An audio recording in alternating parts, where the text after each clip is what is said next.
Hello, kids. For your asynchronous word study over the next 2 days, I'd like for you to work your way through the rest of the H brothers. We've got some videos here. So far, we've already studied the CH and the SH sound and the TH sound. Well, there are a few more. We've got the WH sound, wh, and the PH sound, and the GH sound, which also makes.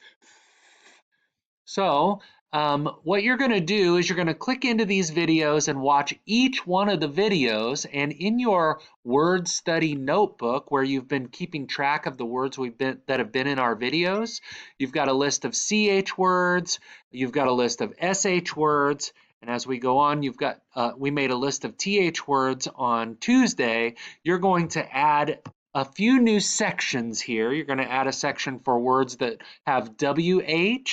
You're going to add a section for words that have PH that make that sound, and words that have a GH that make the sound.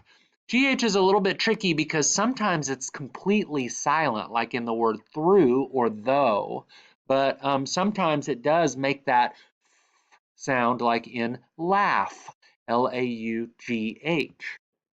So it's a little bit tricky, but the more you see it and the more you practice it, the more you hear it, the more you write it, the better you get at reading it and knowing how to spell it. So that's the big idea here. You're trying to use all of your senses. You're watching videos, you're saying the sounds and the words, you're writing things down to give your brain all of those pathways to master these spelling patterns.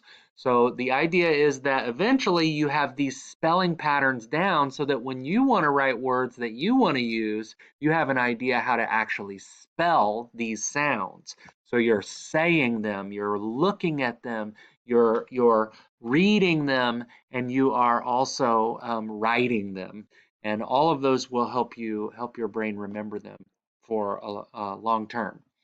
All right, guys, I hope you have fun watching these videos and writing these things down in your not your inquiry notebook, your word study notebook. Enjoy and have fun.